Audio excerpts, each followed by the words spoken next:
E outras coisas aconteceram, né? O Neymar errando um passe atrás Neymar, do outro. bolão pra Guilherme, voltou pra Neymar e agora ele bate! É gol do Peixe!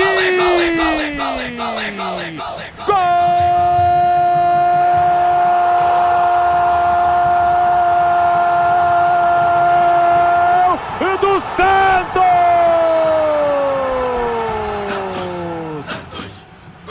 É de Neymar! Tem a 10 estampado na camisa, predestinado, Neymar iluminado, aparece na hora H para fazer um gol importantíssimo por Peixe na luta contra o rebaixamento.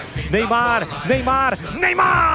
jogada de barra real, ele limpa bem o lance, solta o jogo por dentro para Neymar, que empurra para Guilherme, que espetacularmente devolve para Neymar, que de primeira bate pro fundo do gol. Artilheiro, craque, também conta com a sorte, a bola ainda desvia no jogador do Juventude, mata Jandrei, aperta o placar em Caxias do Sul, é gol do Peixe, é gol do Santos, é gol de Neymar, o salvador da pátria santista, é gol do Santos em Caxias do Sul, na marca de 7 minutos de bola rolando do segundo tempo, salta o grito, grita comigo, torcedor santista, tá registrado no Alfredo Jaconi. Neymar, Santos 1, Juventude 0. Não deu pra você, Jandrei. O Peixe está na frente justamente com ele, com o protagonista, com o craque do time, Breno Beretá. O detalhe é que o Neymar tem estrela. Ele começou o segundo tempo fazendo tudo errado. Os passes que ele estava dando, os chutes,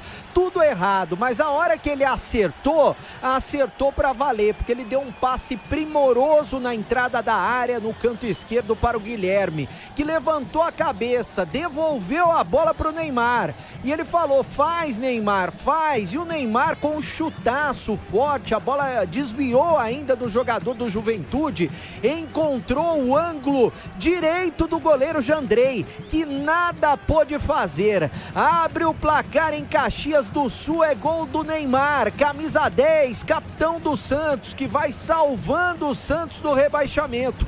Agora Santos 1, Juventude 0, Bolis. Gol confirmado. Houve uma revisão do lance que demorou um pouquinho mais, porque o gol a gente observou, né, sem o replay, que foi totalmente legal. E o gol Caio está confirmado. Brilha a estrela de Neymar. O Santos está na frente, Gleguerzo.